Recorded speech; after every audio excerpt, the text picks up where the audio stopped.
Hello everyone. Welcome to our webinar where we will share the main findings from the paper, The Business Case for Green and Affordable Housing. I'm Yanu Aryani and I'm a technical specialist of EDGE program in Indonesia.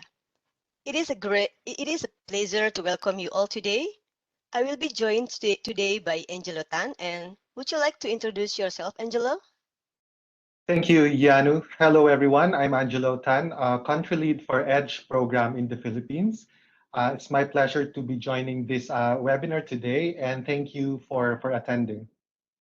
Thank you. You will also hear from the Philippines National Home Mortgage Finance Corporation on their case study of the Balay Verde program. Before we start, a few notes about our webinar. For privacy reasons, you cannot see other participants, but we have a great audience today. The webinar is being recorded. Materials will be shared in a few hours once the system generates the recording. The recording will be posted on our YouTube channel, and you will receive an email as soon as the materials are ready. During the webinar, please use the Q&A feature to ask questions. You can submit questions at any point during the webinar, as we are leaving plenty of time at the end for answers. At the end of the presentations, before we turn to questions, we will ask you to fill out our feedback survey, which help us improve our delivery. We are so fortunate that this webinar has received incredible support from a number of agencies who are graciously serving as cross-promoters. This coalition shows just how important this topic is to international development. The case studies described in this presentation are about to be published in the Journal of Enterprise Development and Microfinance. You will be able to find it through the journal landing site. While this article puts the case studies together for the first time, each project mentioned has its own published case study, which you can find from IFC's website. The case studies built on the experience of IFC's Green Building Market Transformation Program. IFC is a member of the World Bank Group focused on the private sector. We have a comprehensive program for green buildings and are recently adding components for resilience as well. Our green building approach includes investment and advisory for both financial intermediaries and directly into the building sector, public policy and enabling environment, and also the EDGE certification program. As you know, the global need for housing is both contributing to climate change and made worse by it. As we try to address the needs of 1.6 billion people without adequate housing, the building boom is not incorporating sustainability considerations. Residential buildings now represent 18% of energy-related greenhouse gas emissions. These emissions are adding to pressures of climate change and could create 140 million climate refugees displaced by weather and rising seas. Those lucky to have a roof over their head can spend up to 25% of their income on utilities and housing, showing the need for resource-efficient and resilient homes. Green buildings are often viewed as a construction method available only to high-end, mostly commercial properties in industrialized countries. But as you will see from the case studies in these presentations, there is a strong business case for green affordable housing from 6 drivers of profitability. First, access to green finance. Second, minimize incremental costs. Third, faster sales. Utility bill savings, also lower default rates, and government incentives. But before we dive in, note that the presentation will focus on the benefits to the main stakeholders, government, lenders, developers, and homebuyers. Here's a quick preview of how these benefits accrue across the value chain. Now let me turn over to my colleague Angelo for a deeper dive into the findings. Angelo, let's talk about the case study of Colombia to show how green residential construction can rapidly take off. My understanding is that in 2017, Colombia had only one residential building certified by LEED. Can you tell us what have been the interventions since and what are the results so far? Thank you so much, Yanu. So in Colombia, the green market took off when two commercial banks, Colombia and Davivienda, launched green investment programs, which included the following. So the first one is a common green standard that provides a technical definition of what is certifiably green. So that's EDGE. The second component is incentivized loans to developers. So the banks reduce the interest rates to developers between 10 basis points all the way up to 2% less than typical financing. These were offered as commercial incentives by the banks because they believed green buildings are a better business for them. The third component is an education campaign and technical assistance to developers. And this was conducted with Camacol, or the Colombian Chamber of Construction. And then, of course, there's green mortgages. So developers introduced home buyers to the bank, which offered a discounted financing rate of 0.65%. At the same time, the government also introduced tax incentives for technical solutions. As a result, the green building market grew incredibly quickly from the one loan property certified in 2017 to 3.2 million square meters of certified space, almost 60% of which is in the affordable housing segment. That's a great study, Angelo, and it should lead us into our first driver of profitability, access to international green finance. Now tell us, why did these banks decide to launch green programs? What benefits did they get in the process? Who else is launching incentives? So, Jan, one of the reasons why these banks decided to launch a green program is the incredible investor demand for green products. So, after the Paris Agreement, there have been thousands of institutional investors and cities with green programs. So, investors are pouring their funds into green instruments, such as green bonds, which are expected to surpass $1 trillion in annual volume in the next few years. All of this is leading to a $15 trillion investment opportunity for green residential housing. So this is indeed an opportunity for growth. The global real estate market was $5 trillion in 2017, with $423 billion captured by green buildings. Increasing green penetration into conventional building, along with the immense growth of construction still expected, leads to the large numbers that were already mentioned. Now, while the investor demand is growing, there aren't yet enough quality green projects to satisfy that demand. So this is leading to a concept of greenium for green finance, especially for specifically green bonds. So investors have committed to greening the sector and are willing to pay a premium for these projects. The best place to find more information about this is through the Green Bonds, Climate Bonds Initiative, which produces green bond pricing reports. IFC has partnered with them on a training for how to deploy green bonds for green buildings. These resources are available in the links at the bottom of this slide, and we will also send these links to you after the webinar. We can support these global trends with experiences from our clients. So for example, from Colombia, they financed the green building program through a green bond, which was 2.7 times oversubscribed and led to new investors. Developer Vinte in Mexico had 50% more interest than targeted funds, accessing institutional investors, development finance institutions, and others. And of course, with us today are government entities such as the National Home Mortgage Finance Corporation from the Philippines, who can issue green bonds for a secondary mortgage market. Based on their commitment to green finance, many international lenders have launched incentives. Some offer preferential financing, others a combination of technical training, subsidized auditing, or certification. IFC's Edge website, which is profiling banks, has the full list of lenders offering incentives as well as contact information for developers who are looking for financing. Now, one important case study is the one in the UK. So Real is a UK-based affordable housing investor. Real found that although they discovered that although the local developers intend to build green, they lack a standardized approach. So they offered a lot of technical assistance toward certification. They also provided preferential financing rates with commercially viable homes starting at $7,500. We also would like to congratulate Real as they were just recognized by the Financial Times and placed on the shortlist for the Transformational Business Awards. Working with IFC can indeed get our partners worldwide recognition. Now, standardized definitions are key to market growth. There are common elements across definitions that were set by standard setting bodies in green finance and real estate reporting.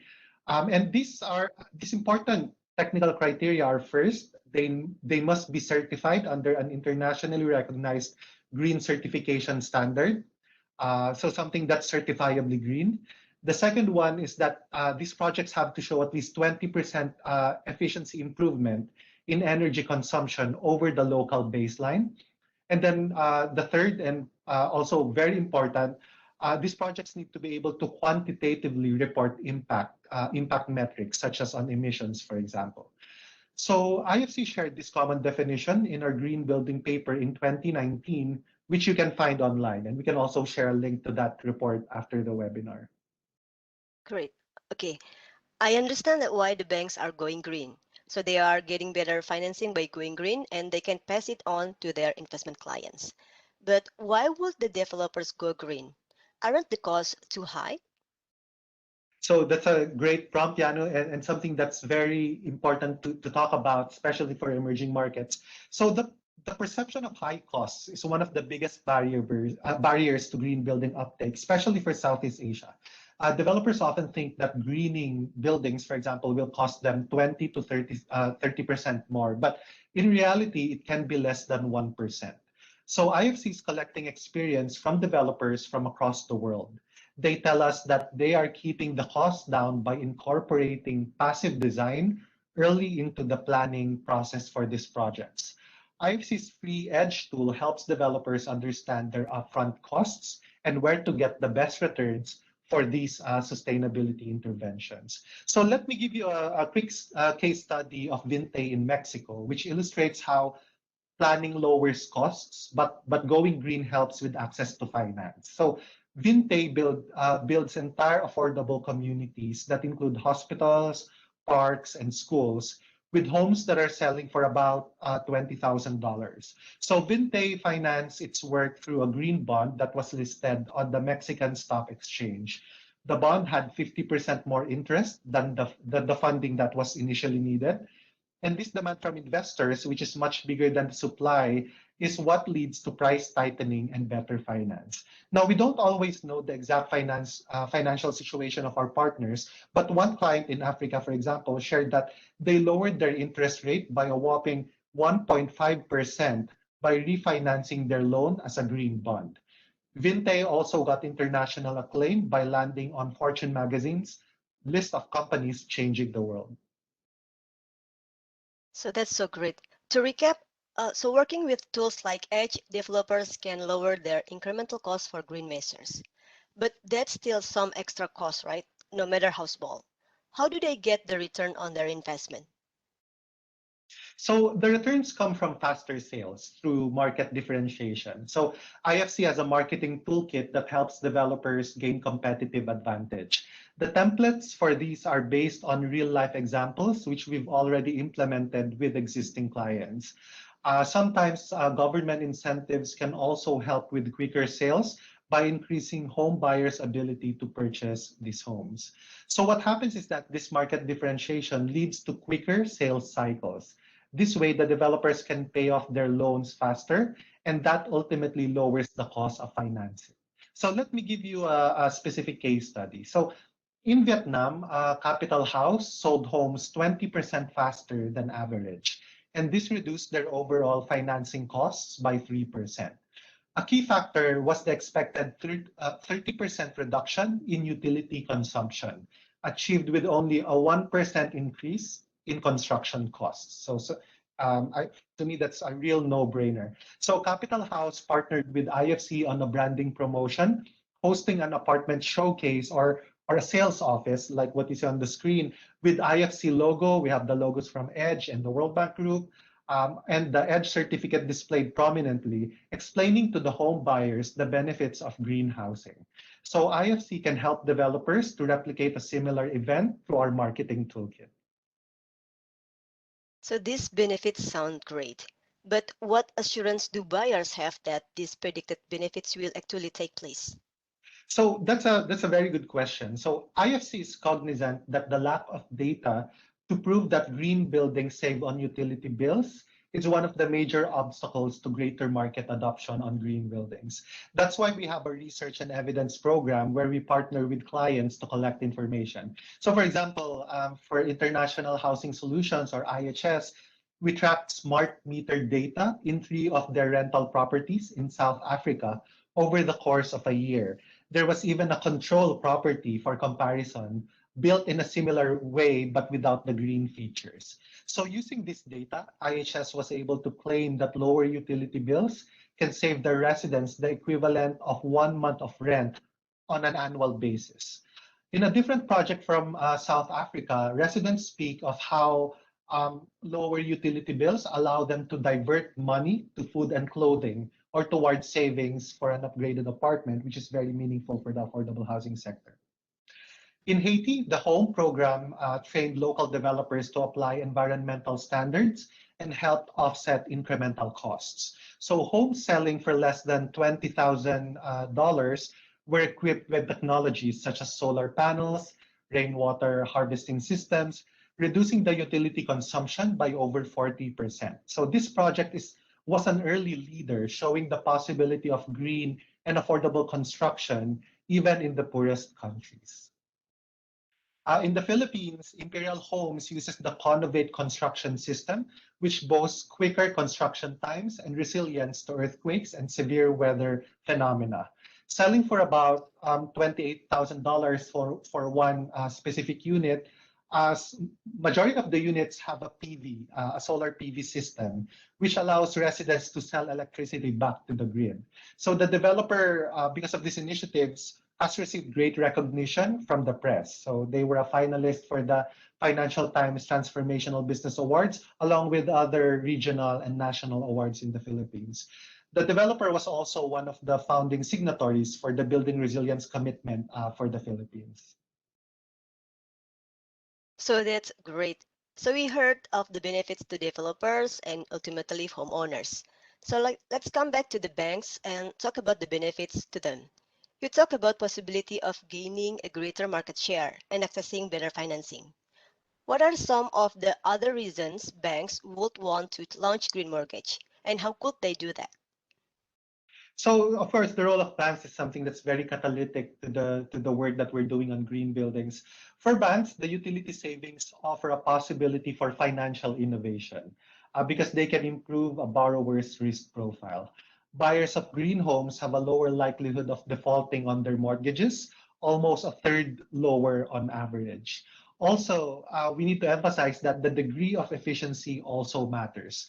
More energy efficient buildings are associated with a lower risk profile or lower rates of default on their loans.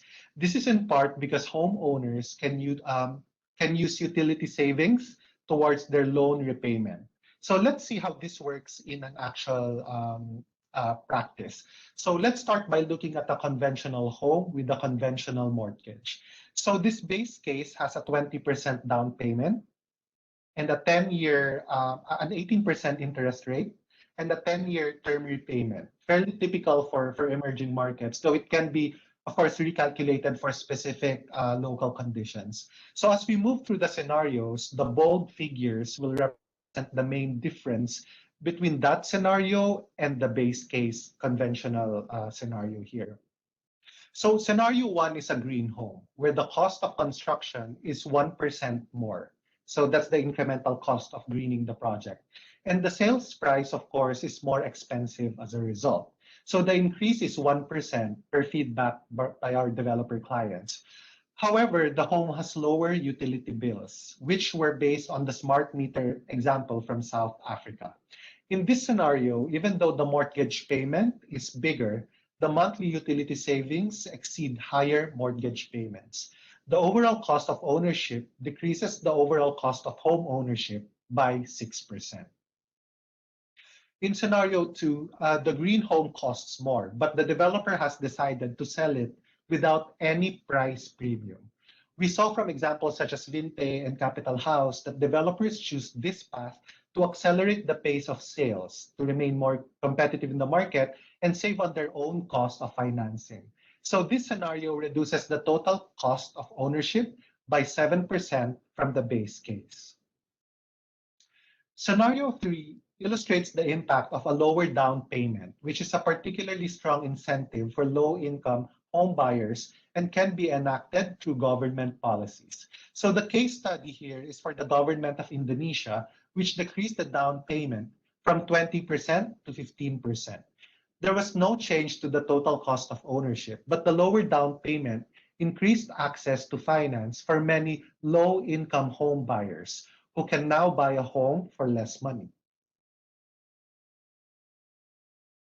So finally, scenario four incorporates a lower interest rate offered by the bank. We heard of many examples of banks choosing this option based on the lower risk of default, such as Bancolombia and ProCredit. The total cost of ownership is reduced by 8%. It may look like the bank is losing some income, but remember that they are balancing this reduction in interest rate with other benefits. So the home buyer is less risky and less likely to default. The bank is likely accessing lower cost of financing for its own funding, or is already doing their promotion to gain greater market share in the sector, aside from cases where they can use this for regulatory compliance. So overall, here is how all the scenarios compare across the board. We see that these different options result in net benefits to both the bank and the homeowner, resulting in a win-win scenario. As another example, ProCredit Bank is creating markets for green buildings across the world. So the bank has country-specific programs in Ecuador, in Kosovo, and Georgia with plans for expansion. At the same time, they are certifying their own offices, and they were one of the first EDGE zero carbon buildings to be certified across the world, so one of the first three. They offer a 0.5% reduced interest rate to both developers and mortgage seekers, and they also offer education and technical assistance to developers, which is offered as a no-cost technical assistance program via our EDGE certifiers. So we have now covered banks, developers, and also homeowners. The one stakeholders we've mentioned but haven't discussed deeply is the government. So how can local and national government act to create markets, and what are the benefits to them? So just like financial institutions, national and local governments also have a tremendous role to play. In partnership with the Global Alliance for Building and Construction, IFC helped launch case studies of governments already implementing action in the green building space. So we have a toolkit for governments looking to launch their own programs along with a suite of possible interventions. So in a way, what we did with NHMFC is something very similar to this, being NHMSA being a government agency. At a local level, there is not a lot of awareness of how non-fiscal incentives can be just as effective as fiscal incentives, which have the potential to create a win-win scenario. The local government does not lose any budget, but the developers can certainly monetize incentives, such as, for example, expedited permitting or high bonus allowances or greater GFA for as incentives for green buildings. You can see that we have a growing list of examples from across the world of both fiscal and non-fiscal incentives, and links to these case studies are available from the EDGE website. And again, we'll provide you with some links that you can use to look at this. A specific case study is the one in Peru, where local municipalities are providing a hype bonus that delivers multiple benefits. So developers sell more housing units on the same plot of land, on the same size. Governments collect more real estate taxes or real property tax from additional units. Buyers get lower utility costs, and the incentive kickstarts a green trend that all stakeholders as all stakeholders amass green experiences and technical know-how to do more of these green buildings.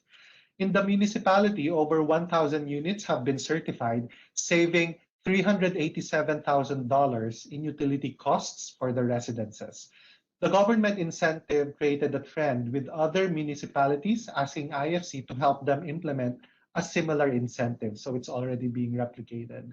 This has led to Peru now having over 3,400 certified green homes, totaling over 400,000 square meters. So, Angelo, I think you laid down a compelling argument for green interventions that benefits developers, government, banks, and also homebuyers. To get more flavor about this, let's hear from one of our clients. I will turn it over now to Ms. Maria Luisa M. Fafila for the intervention. Ms. Luisa, so yeah, she is the Vice President of the Securitization Group and the Vice Chairperson of the Sustainability Committee of the Philippines National Home Mortgage Finance Corporation. Ms. Luisa, please, the floor is yours. Good afternoon. Good afternoon to the organizers, especially to the International Finance Corporation, to the country manager, to the Philippines, Mr. John Mark R. Bugas, to all the distinguished guests and participants, to President Carlo Luis Rabat, our president, officers and employees, Mr. Angelo Tan, Ms. Yanu Ariani, and Mr. Spear Music. Magandang hapon po sa inyong lahat. I'll be presenting for our President, Carlo Luis Rabat. The Philippines, as you know, is located within the Pacific Ring of Fire.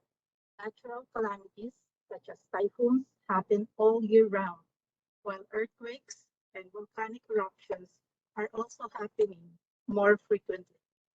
Aside from this, the Philippines has a tropical climate with temperatures as high as 43 degrees Celsius during summer. These are some things we cannot change.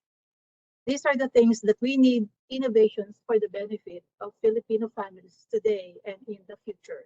Next slide, please. It is along these concerns that NHMC created the Balay Verde program. Green building for the residential sector is starting to become the mainstream in the Philippines, and NHMC aims to be part of the capacity building to the home developers and originators of the benefits of building green, sustainable, and resilient homes. That the mindset by some people that green buildings being expensive and luxurious is a myth. The fact is that green buildings produce a multiplier effect on different sectors of society, and with NHMFC and EDGE, this can be affordable as well. NHMFC's Balay Verde program is a very important program of the Housing Department. It is the pioneer program among the Philippine government's key shelter agencies in promoting sustainable housing development in safe and secure communities, and advocates quality of life in a society that contributes to the economy while preserving the environment. Next, please.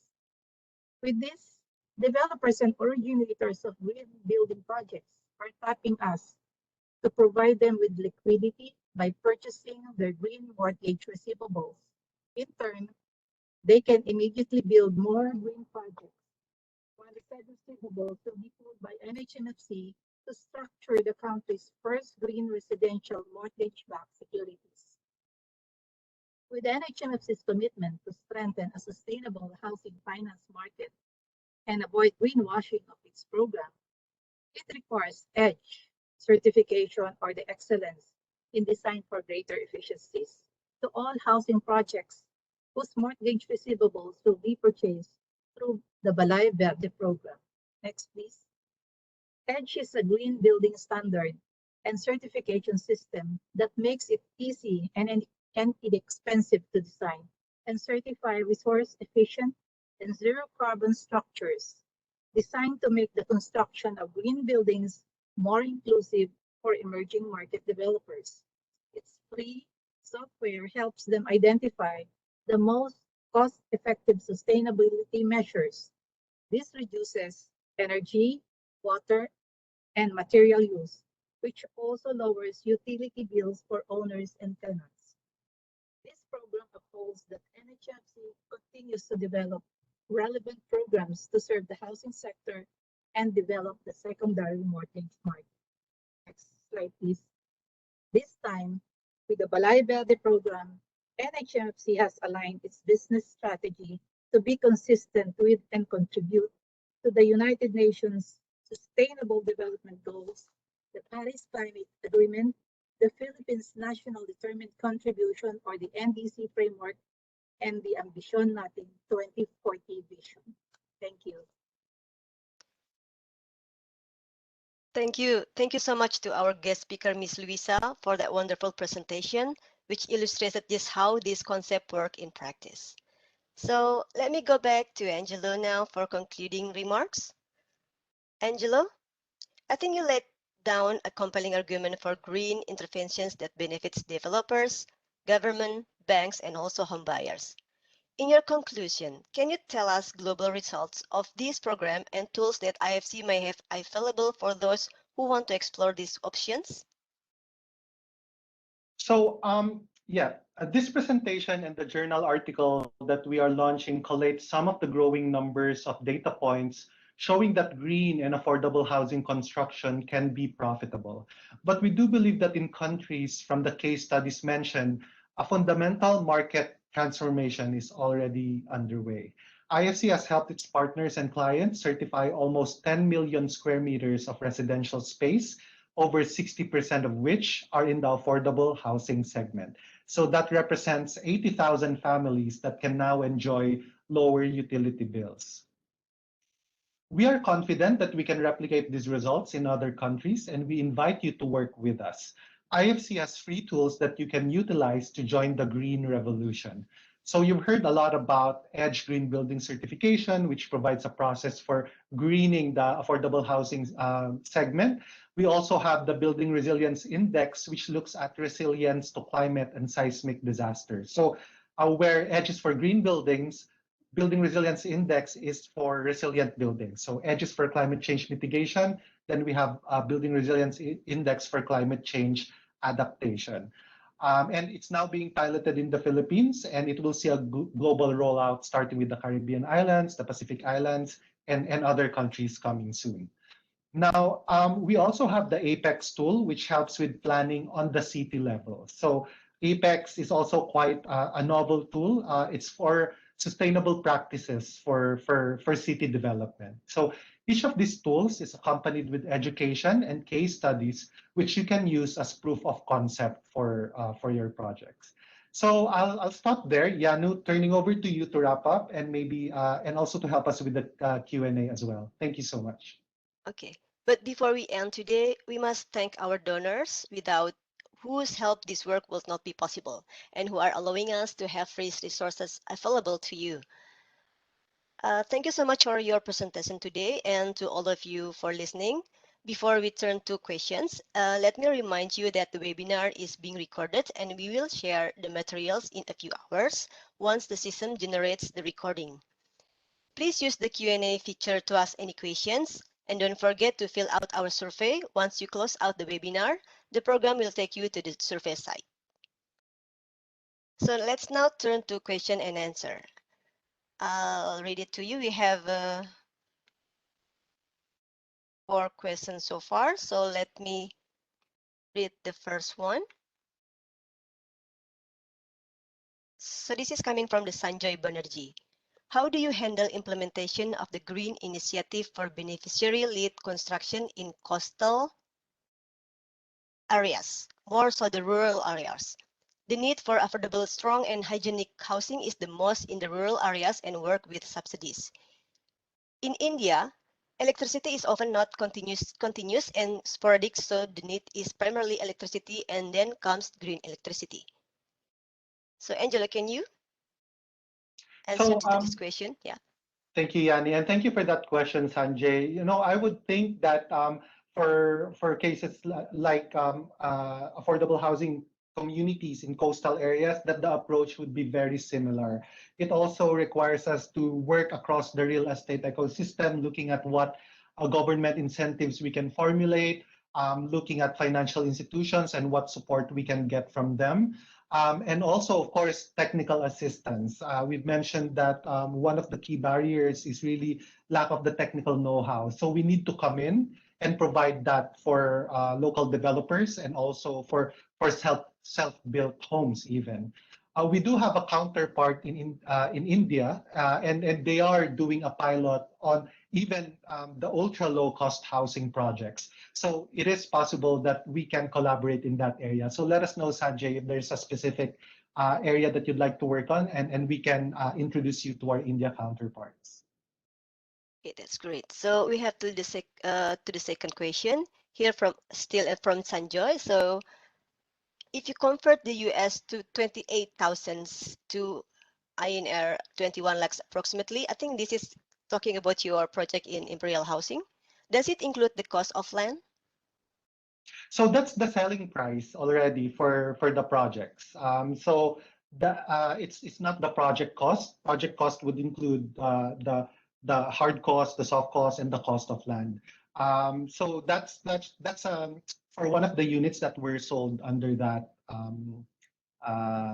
But again, this is a very important question because what ultimately defines affordable housing is really the pricing, right? So for the Philippines, the benchmark is like around less than 3 million pesos or roughly $60,000. So that project that's selling at around $28,000 is actually way lower than that. So I think it's a good demonstration that even in the low cost or even in the socialized, what we call in the Philippines socialized housing segment, can actually be also designed and constructed as green homes. Okay, thank you. So we're going to the next question. This is from Mira Sifa. Are there categories of green solutions, some that give higher ROI than others? And is ROI the metric to use or others? Hi, Mira. Thank you for joining us. I know Mira personally. So that's a very good question to ask. So I would say that it depends on the technological or design solution that you're incorporating. They have different impacts on the efficiencies as well as impacts on the payback period, considering the incremental cost and the utility savings that you will generate from implementing these measures. I think that what's really good about EDGE certification is that it's underpinned by the EDGE app, which includes the app itself, which is a platform that helps various real estate players to identify the most cost-effective measures to achieve their green building aspirations. So in the case of EDGE, as you select those green measures, it shows you what are the efficiencies on energy, water, and materials, and those are readily extracted from the EDGE app. It also tells you what are the impacts on costs, and also more importantly, on the impact reporting side, what are the impacts on the environment as well. So just to go back to that question, yes, we do different solutions have different impacts on the metrics that we're measuring, including the costs, efficiency levels, payback periods, and all of those. Okay, thank you. Now we go to the Ricardo Nicanor Jacinto. The question is, can manufacturers of sustainability building materials also available of green financing? So yes, there are facilities that are in place for that, but for the EDGE program, we don't typically work directly in the supply chain, like provision of sustainable materials, for example. We can definitely start a conversation around it. So if whoever asked that question, if you could reach out to us, maybe we can explore that separately.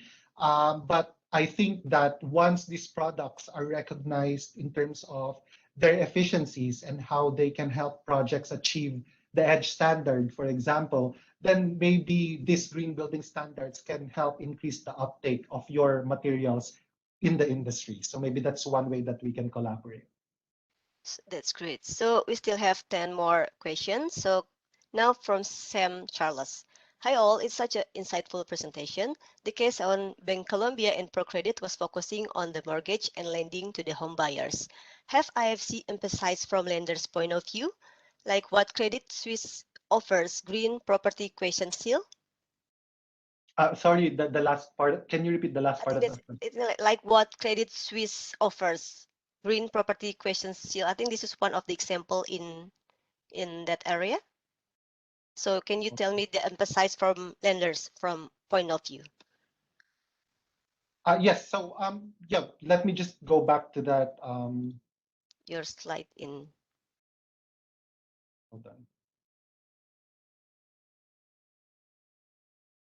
Can you still see my slides? I apologize. I think I Yes, left my slides. we can see your slide.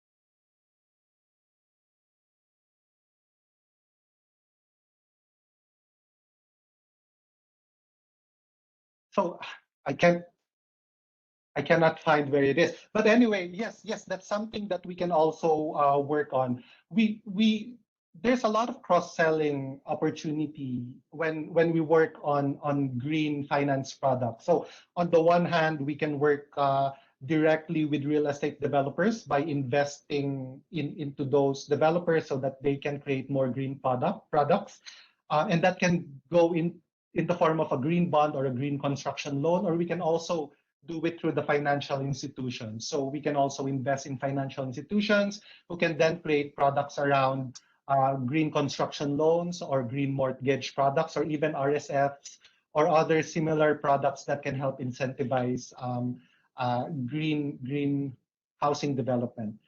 I hope I addressed that question, but if I didn't, please reach out to me and we can start a conversation around it. That's the great solution, Angelo. So we have two questions from Junpei Nakamura. First question is, which countries are good candidates for these types of buildings and what parameters are used to select countries?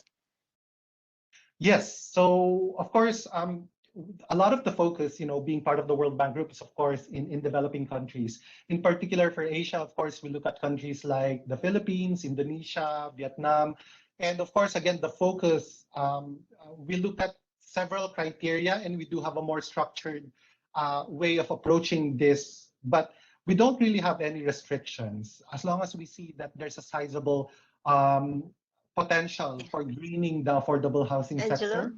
sorry Yes. to interrupt. Can you show slide up without any notes? So just to make it clear view for the Uh, participants. Give me just one moment. Mm-hmm.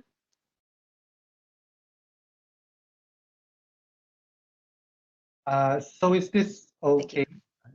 Yeah. Okay. So in the case of developing countries, just going back, so we look at the size of the affordable housing market, for example. We look at the potential for greening the segment, and also where there are opportunities to work with a pilot, maybe set of financial institutions, and there's also a good synergy with governments, as we see the work with financial institutions and governments is also an important piece of the work program. So we can definitely enter any market, but in terms of priorities, of course, in developing countries, if there's a specific country you'd like to talk about, please let us know, and we can go and explore those as well. I think that's related with the second question. That the question is there a financing gap? How can this type of housing can be scaled up in emerging markets? Right? Or Yeah, you want to? definitely. Yeah. Yes, definitely. So there is a financing gap. In particular for the Philippines, there's a huge space in the financial industry that we can fill. And so that's why we work with blended finance to sort of unlock these opportunities to scale up green finance and also scale up the uptake of green buildings. So definitely it is there, and that definitely is an opportunity that we want to take advantage of for a lot of these countries. So this is related with the Edwin Rivera question. Which banks or financial institution in the Philippines offer service or support to these programs? So one of the financial institutions in the Philippines that have been very supportive of the EDGE program, for example, is the Bank of the Philippine Islands, who have actually effectively integrated the EDGE certification process, meaning that they actually have in-house experts who, along with me and our technical experts here in the Philippines and our certifier partners like PGBI, can actually help the developers successfully complete the EDGE certification process. And then, of course, we also have financial institutions like mortgage companies like NHMFC, who've actually already integrated the EDGE standard as part of the Balay Verde program. So it still relate also with the previous question from Mardi Torres. Are there any tax incentives in the Philippines which a developer can apply for building with green materials? For green materials, Yeah, green so materials. yeah, I'm not sure to be honest, I'm not sure for green materials specifically, but I know that the city of Mandaluyong provides a discount on RPT on machinery if the project is complies with the Mandaluyong Green Building Code. So IFC during the infancy stages of EDGE actually helped the Mandaluyong to develop their Green Building Ordinance, which became the blueprint for the Philippine Green Building Code, which we also developed with the DPWH. So under that, um, the Mandaluyong Green Building Ordinance, they do offer some incentives where the Philippine Green Building Code is a mandatory code for projects that are within a specific GFA. For Mandaluyong, it's actually on top of compliance with the Green Building Code. So there's RPT holiday on equipment discount. There's also additional on the non-financial incentives. There's also an additional height or additional FAR floor area ratio for the buildings that are green.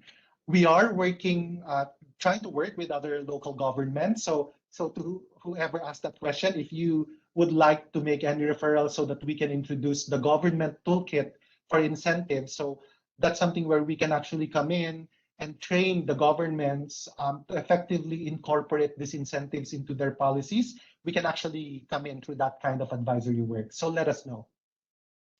Okay, so the question is go back to the scenario calculation. This is still from the Junpei Nakamura. What percentage of utility cost reduction do you expect by $15 per month in scenario calculation?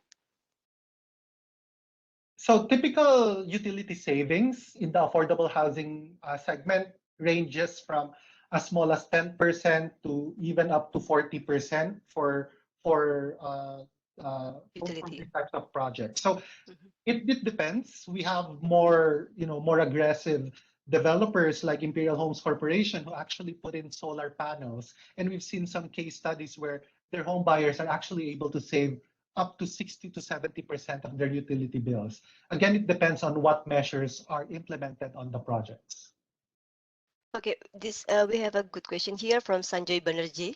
Does IFC assist in its development of low cost in alternate housing technologies which demonstrate green benefits, basically startup initiatives?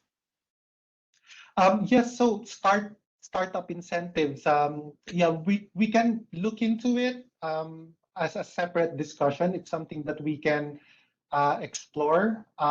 We do have a group within IFC. They're called the Upstream team, who are looking on initiatives just like this, and we can definitely make introductions. So let us know if this is something we can explore moving forward. This is one from Mehboob Afridi. So hello, you have different project IFC working, but not heard about the housing. Are you working right now in Pakistani market? If yes, which part of Pakistan? Pakistan. So we have a South Asia lead who I can introduce. So please let us know.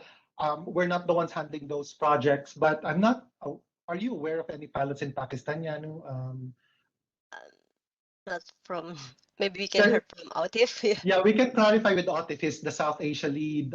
They might be exploring some pilots, but I don't see that it would be difficult to look at that as we have a sizable portfolio already in India.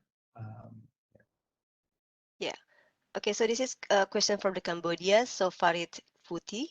Hi everyone, I'm from Cambodia. Like in Cambodia, people doesn't aware of the benefits of green building. And when we talk about green building, people always concerned about the construction cost, and there is no incentive for green building as well.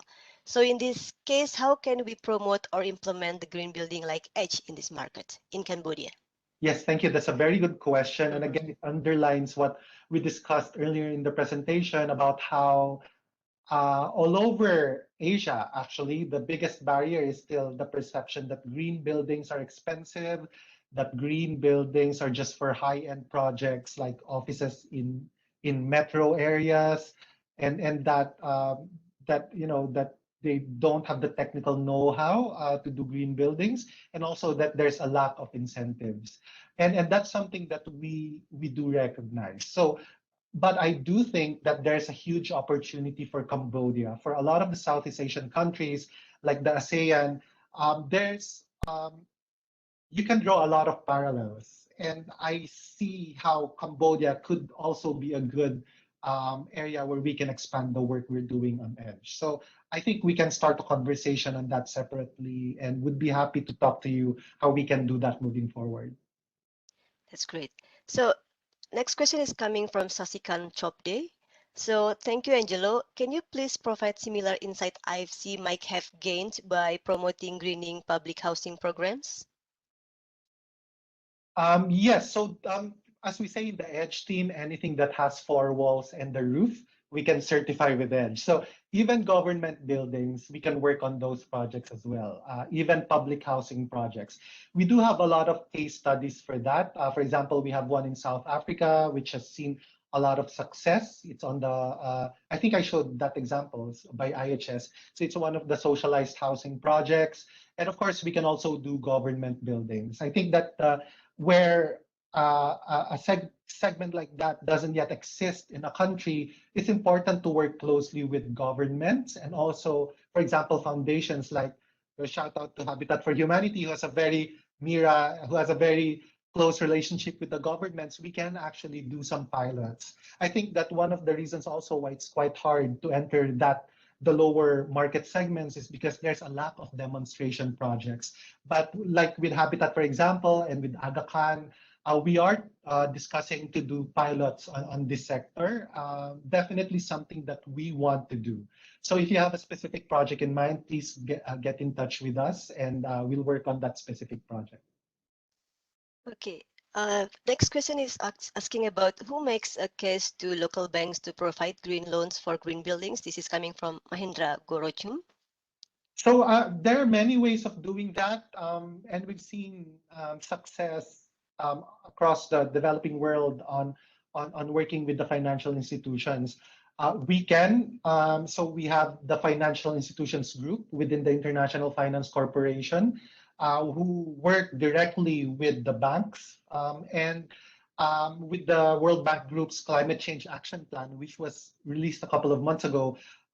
There's a massive push on integrating sustainability into real estate investment decisions concerning the financial institutions. So we can work that in that way directly. But I've seen that in the Philippines, there's a lot of success when we actually work closely with developers and say, oh, these real estate developers want to build green. Why don't we approach the banks who are providing you with financing and present the case? And so we actually do a tripartite meeting. We have the developer, we have IFC, and then there's the bank. And so that we can present to the bank that, hey, we have your client here who's a real estate developer. They are looking for financing and they would like to use that to green their projects. So I think that that's a very good synergy. I think that really to be successful in this program, it has to be a concerted effort among the various players in the real estate ecosystem. Okay, great. So this is coming from Five Buff Sharma. The question: do IFC has any pilot project in India? Oh, we have a lot in India, actually. I think our India team, our counterpart there, led by Otif, is gaining significant traction in the industry. They're like registering 1 million square meters of projects at one time. So there is definitely tremendous growth for India. Thank you for that question, Vaibhav. If you want to discuss a specific project, let us know and maybe we can make introductions to the team that's working on the ground. So thank you for that. Okay, so next question is from the Pindra Porel. What is the process for banks to be the financiers for green building under the EDGE programs? Is there a process that needs to be initiated? Yes, so I think it's important to get in touch with our counterparts wherever that financial institution is located. Along with the green building certification and what we offer under the EDGE program, we can also come in with investments for the banks, and we can also come in with advisory to enable the bank to really effectively create a pipeline for green projects. Because the last thing that we want is to have a green financing facility with no developers that would take this up. So we can come in with investment, with advisory to create that in-house capability within the banks, and also to bring to the table the real estate developers who are already interested in doing green. I think that it's important to do maybe like an exploratory meeting first to understand what are the priorities of the financial institution, what are their direction moving forward, and how and what are the gaps that we can potentially fill with this kind of partnership. After we've gotten maybe a stock taking and maybe an understanding of what the requirements are, we can start discussing how to effectively incorporate EDGE, for example, as green building criteria for your investment decisions. Okay, we almost 1 hour. So this is the last question from Diksha Agarwal. India has a big affordable housing finance market coming up. Is IFC exploring green affordable housing portfolio in India? Yes, definitely something that we're already doing. So we are discussing with quite a few financial institutions. I've heard discussions with some of the big banks in India. There's also a discussion that's going on with HDFC and other financial institutions. So yeah, we are tapping into that large affordable housing segment, and we are working on the investment and also on the advisory segment as well. So it's really exciting because India, obviously, like China, is a very huge market. And I think that when big countries like this are doing this sort of work, then it's easier to demonstrate the case for some of the smaller countries. But in the same way, we can also work with other countries in the region and maybe do the initiatives on the smaller scale, then replicate it, upscale it. So yeah, so to answer that question, yes, if there's something that you would like to speak about specifically, please reach out to us so we can make the proper introductions for India. So I think we have last one question from, let me check from, this is about in Bangladesh. So the question is, do you have any example in Bangladesh from Silke Krawitz?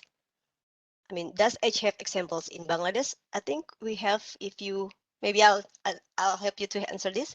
If you can visit our website, Edge website, that there's a project study. I think my understanding, we have one project in Bangladesh about school, if I'm not mistaken. So maybe you can try to visit our website in edgebuildings.com.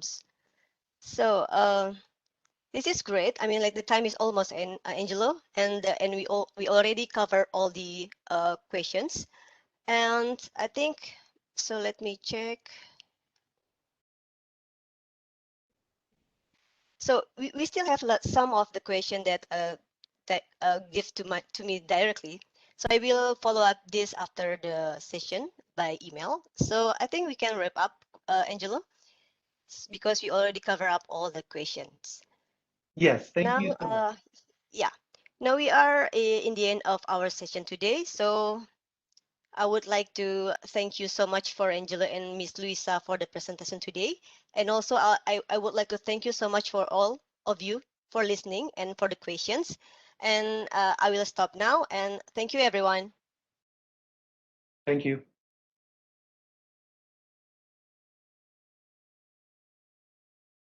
Thank you, Miss Luisa. Thank you, Miss Luisa. Welcome.